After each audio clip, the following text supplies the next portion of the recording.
just start it.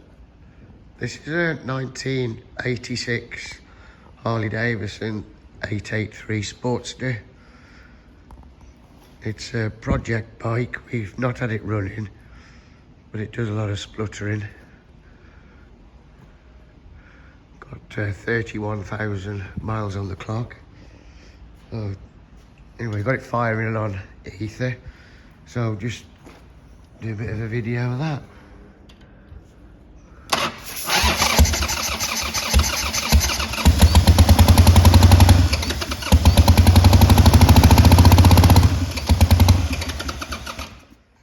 It's not running on petrol at all. It's not getting through the carb.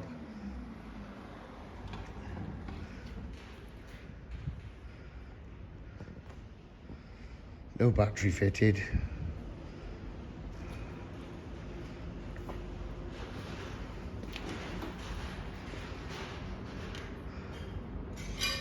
So it's a project bike.